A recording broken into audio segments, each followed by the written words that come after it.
ಇವತ್ತು 80ನೇ ಮನೆ ಹಿರಿಯರಿಂದ ವಿದ್ಯುಕ್ತವಾಗಿ ಉದ್ಘಾಟನೆಗೊಂಡಿದೆ. ಇದು ಕಲಾವಿದನಿಗೆ ನಿರ್ಮಿಸಿಕೊಡುವ ಮನೆ. ಹಾಗೆ ನಾವು ವಿದ್ಯಾಪೋಷಕನ ಫಲಾನುಭವಿ ವಿದ್ಯಾರ್ಥಿಗಳಿಗೂ ಮನೆ ನಿರ್ಮಿಸಿಕೊಡುತ್ತಿದ್ದು, ಇವತ್ತಿನ 10ನೇ ಮನೆ ಇವತ್ತು ಕಲಾವಿದನಿಗೆ ನಿರ್ಮಿಸಿಕೊಡುವ ಮನೆ ಅಂತ ಹೇಳಿಕೆ ತುಂಬ ಖುಷಿ ಆಗ್ತದೆ. ಇದಕ್ಕೆ ಈ ಮನೆಯ ಪ್ರಾಯೋಜಕತ್ವವನ್ನು ವಹಿಸಿದವರು ನಮ್ಮ ಸಂಸ್ಥೆಯ ಕಾರ್ಯಕಾರಿ ಸಮಿತಿಯ ಸದಸ್ಯ ಮೌನ ಸಾಧಕ ಕೃಷ್ಣಮೂರ್ತಿಯವರ ಒಂದು ಉತ್ತೇಜನದಿಂದ ಎಲ್ಲ ಕುಟುಂಬಿಕರು, ಅಜ್ಜಂದಿರ ಮಕ್ಕಳು ಮೊಮ್ಮಕ್ಕಳು ಎಲ್ಲ ಸೇರಿಕೊಂಡು ಒಂದು ಕುಟುಂಬದ ಪ್ರಾಯೋಜಕತ್ವದಲ್ಲಿ ಈ ಮನೆ ನಿರ್ಮಾಣಗೊಂಡಿದೆ. ಇದಕ್ಕೆ ಸಹಕಾರ ನೀಡಿದ ಎಲ್ಲ ಕುಟುಂಬದ ಸದಸ್ಯರಿಗೂ ನಾನು ಮನಸ ಸ್ಮರಿಸುತ್ತಾ, ಯಕ್ಷಗಾನ ಕಲಾವಿದರಿಗೆ ತುಂಬಾ ಕಷ್ಟ ನೋಡ್ಲಿಕ್ಕೆ. ಯಕ್ಷಗಾನ ರಂಗಸ್ಥಳ ಮಾತ್ರ ಅವ್ರು ರಾಜರಾಗಿರ್ತಾರೆ, ಸಂತೋಷದಿಂದ ಇರ್ತಾರೆ, ಇನ್ನೊಬ್ರು ನಗುವನ್ನ ನಗಿಸ್ತಾ ಇರ್ತಾರೆ. ಆದ್ರೆ ಅವರಿಗಿರುವಂತಹ ಕಷ್ಟಗಳನ್ನ ಯಾರು ಕೇಳುವವರು ಇರುವುದಿಲ್ಲ, ಅವರೇ ನೆರವಾಗಿರ್ತಾರೆ. ಆ ಸಂದರ್ಭದಲ್ಲಿ ನಮ್ಮ ಮನೆ ತುಂಬಾ ದುರಸ್ತಿಯಿಂದ ಇತ್ತು. ಯಾರು ಕೂಡ ನಮ್ಮ ಮನೆಗೆ ಬರ್ಲಿಕ್ಕೆ ಸ್ವಲ್ಪ ಹಿಂಜರಿತಾ ಇದ್ರು. ನೋಡುವಾಗ ಮನೆ ಹಾಗೆ ಉಂಟು ಅನ್ನೋ ಹಾಗೆ. ಬಂದ್ರು ಮನೆ ಒಳಗೆ ಉಳಿಯುವುದಿಲ್ಲ ಇತ್ತು. ಬಂದು ಹೋಗುದು ಕೂಡಲೇ ಹೊರಗೆ ಹೋಗ್ತಾ ಇದ್ರು. ಏನ್ ಮಾಡ್ಲಿಕ್ಕಿಲ್ಲ, ನಮ್ಗೆ ಕಷ್ಟ ಉಂಟು. ನಮ್ಗೆ ಒಂದು ಹೊತ್ತಿನ ಊಟಕ್ಕೆ ಕಷ್ಟ ಆದ ಸಂದರ್ಭ ನಾವು ಮನೆಗೆ ಸರಿ ಮಾಡ್ಕೊಳ್ಲಿಕ್ಕೆ ಕಷ್ಟ ಆಗ್ತದೆ. ಹಾಗೆ ಇರುವಾಗ ನನಗೊಬ್ಬ ಯಕ್ಷಗಾನ ಕಲಾವಿದರಿಂದ ಹೀಗೆ ವಿಷಯ ಸಿಕ್ಕಿತು. ಯಕ್ಷಗಾನ ಕಲಾರಂಗವು ವಿದ್ಯಾರ್ಥಿಗಳಿಗೆ ಮತ್ತೆ ಕಲಾವಿದರಿಗೂ ಅಸಹಾಯಕ ಇದ್ದಲ್ಲಿ ಕಲಾವಿದರಿಗೆ ಮನೆ ಕಟ್ಟಿಸಿ ಕೊಡ್ತಾರೆ, ನೀವು ಸ್ವಲ್ಪ ಮಾತಾಡಿ ನೋಡಿ ಅಂತ ನರ್ಸರಿಗೆ ವಿಚಾರ ತಿಳಿಸಿದ ನಂತರ ಅವರು ಮನೆ ಭೇಟಿ ಮಾಡಿ ನೋಡಿಪ್ಪ, ನಾನು ಇರ್ಲಿಲ್ಲ ಅವ್ರು ಬರುವಾಗ, ನಾನು ಹೊರಗಡೆ ಆಟಕ್ಕೆ ಹೋಗ್ತಾ ಇದ್ದೆ. ಅವರಾಗಿ ಬಂದು ನಮ್ಮ ಮನೆಯೆಲ್ಲ ಭೇಟಿ ಮಾಡಿ ವಿಚಾರಿಸಿ ಅಮ್ಮನಿಗೆ ಹೇಳಿದ್ರಂತೆ, ನೀವು ಟೆನ್ಷನ್ ಮಾಡ್ಕೋಬೇಡಿ, ಇದಕ್ಕೆ ನಾನು ಮನೆ ಕಟ್ಟಿಸಿ ಕೊಡೋದಕ್ಕೆ ವ್ಯವಸ್ಥೆ ಮಾಡಿಸ್ತೇನೆ ನಾನು ಅಂತ. ಮತ್ತೆ ಹೇಳಿದ್ರು, ಇಲ್ಲಿ ಇರಬೇಡಿ ನೀವು, ಈ ಮನೆ ಇನ್ನೇನು. ನಮ್ಮ ಮನೆ ಹಾಗೆ ಸಿಮೆಂಟ್ ಎಲ್ಲ ಬಿದ್ದೋಗಿ ಬರೀ ಗೋಡೆ ಇಟ್ಟಿಗೆ ಮಾತ್ರ ಇದ್ದಿತ್ತು. ಅದು ಬಿದ್ದು ಹೋಗುವ ಸಂದರ್ಭ ಇತ್ತು. ಅದಕ್ಕೆ ನಾವು ಮನೆ ಬಿಟ್ಟು ಹೊರಗಡೆ ಚಿಕ್ಕಮ್ಮನ ಮನೆ ದೊಡ್ಡಮ್ಮನ ಮನೆ ಇದ್ದಿದ್ದು ಕಮರ್ಶಿಯಲ್ಲಿ. ನಂತರ ಇವರು ಹೇಳಿದ ನಂತರ ಅವ್ರು ಹೇಳಿದ ತಕ್ಷಣವೇ ನಾವು ಮನೆ ಎಳೆದು ಮನೆ ಕಟ್ಲಿಕ್ಕೆ ಮತ್ತೆ ಪ್ರಾರಂಭ ಮಾಡಿದ್ದೇವೆ. ಆ ನಂತರ ಮನೆ ಕಟ್ಟರು. ಸಂತೋಷ ಏನ್ ಕೇಳಿದ್ರೆ ₹1 ಕೂಡ ಕೈಯಿಂದ ಹೋಗ್ಲಿಲ್ಲ. ಅದೇ ಸಂತೋಷ ನಮ್ಗೆ. ಎಲ್ಲವೂ ಕೂಡ ಕಲಾರಂಗ ನನಗೆ ಸಪೋರ್ಟ್ ಮಾಡಿ ಕಲಾರಂಗದಿಂದ ಮನೆ ಆದದ್ದು. ಪುತ್ತೂರು ಕೃಷ್ಣ ಭಟ್ ಮತ್ತು ಅವರ ಹೆಂಡತಿ ಗಂಗಮ್ಮ, ಅವರ ಮಕ್ಕಳು ಮರಿ ಮಕ್ಕಳು, ಅವರಿಗೆ ಚಿರಋಣಿಯಾಗಿರ್ತೇನೆ ಎನ್ನುವಾಗ ನಾನು ಹೇಳಿಕೊಡ್ತಾ ಇದ್ದೇನೆ. ಧನ್ಯವಾದಗಳು. ಕಲಾರಂಗವನ್ನು ಹೊಗಳುತ್ತಾ, ಯಾಕೆಂತ ಹೇಳಿದ್ರೆ ಇಂಥದ್ದೊಂದು ಸಂಸ್ಥೆ ಇಡೀ ಭಾರತ ದೇಶದಲ್ಲಿಲ್ಲ.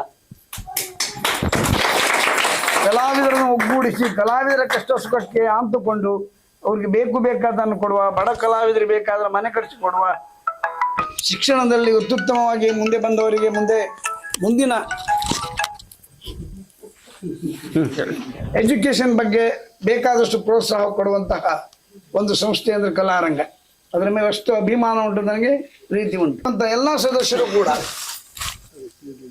ಯಾವ ಸಂಬಳವನ್ನೂ ತೆಗೆದೆ, ಪ್ರತಿಫಲ ಅಪೇಕ್ಷೆ ಇಲ್ಲದೆ ರಾಮನ ಸೇವೆ ಮಾಡಿದ ಹನುಮಂತನ ಹಾಗೆ ಸೇವಾ ಹಿ ಪರಮೋ ಧರ್ಮ ಅಂತ ಹೇಳಿ ತಾವು ಕೆಲಸಕ್ಕೆ ಮಾಡ್ಕೊಂಡು ಬಂದಿದ್ದಾರೆ.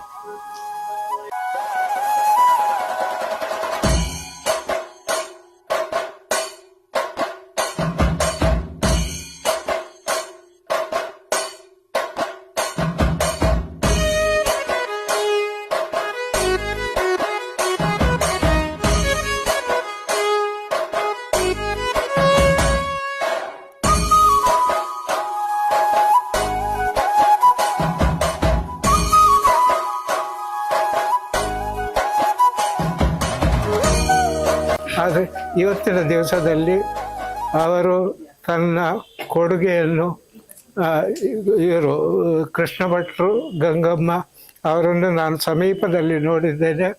ಅವರು ನಮಗೂ ಅಳಿಯನಾಗಿದ್ದರು ಕೂಡ, ಪರವೂರಲ್ಲಿ ಇದ್ದವರಾಗಿದ್ದರು. ಚೆನ್ನಾಗಿ ಗೌರವ ಕೊಟ್ಟಿದ್ದಾರೆ. ರಾಮ್ ಭಟ್ರೊಟ್ಟಿಗೂ ಈಗ ಕೃಷ್ಣಮೂರ್ತಿ ಭಟ್ರೊಟ್ಟಿಗೂ ನಮ್ಮ ಸಂಪರ್ಕ ತುಂಬ ಚೆನ್ನಾಗಿದೆ ಅಂತ ಹೇಳಲಿಕ್ಕೆ ನನಗೆ ಸಂತೋಷವಾಗ್ತದೆ. ಎಲ್ಲರ ಮನಸ್ಸಿನಲ್ಲೂ ಸದಾ ನಮ್ಮ ಅಜ್ಜ ದೊಡ್ಡಮ್ಮನ ನೆನಪು ಇದೆ. ಅವರ ಹೆಸರಲ್ಲಿ ಗಂಗಾಕೃಷ್ಣ ಎಂಬ ಒಂದು ಮನೆಯನ್ನು ಸೃಷ್ಟಿಸಿ ಸತ್ಪ್ರಾತರಿಗೆ ಕೊಡ್ತಾ ಇದ್ದಾರೆ. ಆ ಮನೆಯಲ್ಲಿ ಮುಂದೆ ಇರುವವರಿಗೆ ಶ್ರೇಯಸ್ಸು, ಅಭಿವೃದ್ಧಿ ಎಲ್ಲ ಕೊಟ್ಟು ಆ ಮನೆಯಲ್ಲಿ ಸಂತೋಷವಾಗಿ ಎಲ್ಲರೂ ಇರಬೇಕು ಅಂತ ನಾವು ಆಶಿಸ್ತೇವೆ. 51 ವರ್ಷದ ಒಂದು ಸಂಸ್ಥೆ ಇಷ್ಟು ಬೃಹದಾಕಾರವಾಗಿ ಬೆಳೆದು ನಿಂತಿದೆ ಅಂತ ಹೇಳಿದ್ರೆ ನಾವೆಲ್ಲ ಅದಕ್ಕೊಂದು ದೊಡ್ಡ ಚಪ್ಪಾಳೆಯನ್ನು ಹೊಡಿಬೇಕಾಗ್ತದೆ. ಯಾಕೆ ಕೇಳಿದ್ರೆ 80 ಮನೆಗಳನ್ನ ವಿದ್ಯಾಪೋಷಕಂಡರಲ್ಲಿ ಕಳಿಸ್ತೇವೆ. 10 ಮನೆಗಳನ್ನ ಕಲಾವಿದನ ನೆಲೆಯಲ್ಲಿ ಕಟ್ಟಿಸಿಕೊಡ್ತಾ ಇದ್ರೆ 10ನೇ ಮನೆ ವಿಘ್ನೇಶನ್, 10ನೇ ಮನೆಯ ಒಬ್ಬ ಫಲಾನುಭವಿ ಆಗ್ತಾ ಇದ್ದೇನೆ ವಿಘ್ನೇಶ್. ಇನ್ನು ಕೆಲವರಿಗೆ ಈ ಮನೆ ಸಿಗ್ಲಿಕ್ಕಿದೆ. ಕೇವಲ ಆ, ನಾವು ಗಳಿಸುವುದು ಮಾತ್ರ ಮುಖ್ಯವಲ್ಲ, ನಾವು ಗಳಿಸಿದ್ರಲ್ಲಿ ಒಂದು ಪಾಲನ್ನ ಸಮಾಜಕ್ಕೆ ಕೊಡಬೇಕಾಗ್ತದೆ. ಆ ಸಮಾಜಕ್ಕೆ ಕೊಡುವಂತ ಮನಸ್ಸು ನಮ್ಮಲ್ಲಿ ಇರಬೇಕಾಗ್ತದೆ. ಅಂತ ಎಲ್ಲ ಸಜ್ಜನ ಮನಸ್ಸುಗಳು ಇವತ್ತಿಲ್ಲಿ ಒಂದಾಗಿ ಕುಳಿತಿದ್ದೀರಿ. ಇದು ನಿಜಕ್ಕೂ ಕೂಡ ಒಂದು ಖುಷಿ ಕೊಡುವಂತ ಗಳಿಗೆ ಅಂತ ಹೇಳ್ತಾ ಈ ಅವಕಾಶವನ್ನು ನಮಗೋಸ್ಕರ ಒದಗಿಸಿಕೊಟ್ಟಂತ ಕಲಾರಂಗಕ್ಕೆ ನಾನು ಆಭಾರಿಯಾಗಿದ್ದೇನೆ. ನಮ್ಮ ಕುಟುಂಬದಲ್ಲೇ ಕೆಲವರಿಗೆ ತುಂಬಾ ಸಂಶಯ ಇತ್ತು, ಇಷ್ಟು ಕೆಲಸ ಮಾಡ್ತಾರೆ ಅದು ಸಂತದ ಇಲ್ವಾ ಅಂತೆಲ್ಲ ಕೆಲವು ಮಾತು ಬಂದಿತ್ತು. ನಾನು ಅದಕ್ಕೆ ನಮ್ಮ ಕುಟುಂಬದವರಿಗೆ ಒಂದು ಪರಿಚಯ ಆಗಬೇಕು, ಹಾಗೆ ಫಸ್ಟಿಗೆ ನಾವು ಹೆಣ್ಣು ಮಕ್ಕಳು 6 ಜನ ಸೇರ್ಕೊಂಡು ಈ ಒಂದು ಮನೆ ಕಟ್ಟಬೇಕು ಅಂತ ಒಂದು ಸಂಕಲ್ಪ ಬಂತು. ಇದ್ರ ಹಿಂದೆ ಒಂದು ನನ್ನ ಸ್ನೇಹಿತ ದಿನೇಶ್ ಅಂತ ಇದ್ರು, ಅವರೊಟ್ಟಿಗೆ ಸೇರಿ ಒಂದು ಮನೆ ಕಟ್ಟಿಕೊಟ್ಟಿದ್ದೆವು. ಅದನ್ನು ಹಾಗೆ ಇದರ ಪ್ರೇರಣೆಯಿಂದ ಮತ್ತೆ ಇಲ್ಲಿ ಎಲ್ಲ ಇದ್ದಾರೆ, ನಮ್ಮ 40 ಜನದ ಕುಟುಂಬ ಉಂಟು. ಆ ಕುಟುಂಬದಲ್ಲಿ ಸೇರ್ಕೊಂಡು ಇಂಥ ಮನೆಗಳನ್ನೆಲ್ಲ ಮಾಡ್ತಾ ಇರುವಾಗ ಒಂದು ಮನಸ್ಸಿಗೆ ತೋರಿಸಿತ್ತು, ಒಂದು ಸರಿ ನಮ್ಮ ಅಜ್ಜ ದೊಡ್ಡನ ಹೆಸರಲ್ಲಿ ಒಂದು ಆಗ್ಬೇಕು ಅಂತ ಒಂದು ಸಂಕಲ್ಪ ತಲೆಯಲ್ಲಿತ್ತು. ಅದನ್ನು ಹೀಗೆ ಒಮ್ಮೆ ಹೇಳಿದೆ ಮಾಡುವನ ಅಂತ. ಅವಾಗ ನನ್ನ ಅಕ್ಕನ ಹತ್ರ ಹೇಳಿದೆ ಫಸ್ಟ್, ಹೀಗೆ ಒಂದು ಮಾಡ್ಬೇಕಂತ ಒಂದು ಸಂಕಲ್ಪ ಉಂಟು ಅಂತ. ಅದಕ್ಕೆ ಅವಳು ಹೇಳಿದ್ಲು, ನಮ್ದೇ ಒಂದು ಗ್ರೂಪ್ ಉಂಟು, ಪುತ್ರಯ ಕುಟುಂಬ ಅಂತ ಒಂದು ಗ್ರೂಪ್ ಇದೆ ವಾಟ್ಸಪ್ಪಲ್ಲಿ, ನೀನು ವಾಟ್ಸಪ್ಪಿಗೆ ಫಸ್ಟ್ ಹಾಕು ಅಂತ ಹೇಳಿ. ಸೊ ವಾಟ್ಸಪ್ಪಿಗೆ ಹಾಕಿದ ಕೂಡಲೇ ಅದಕ್ಕೆ ಸ್ಪಂದನೆ ಬಂತು.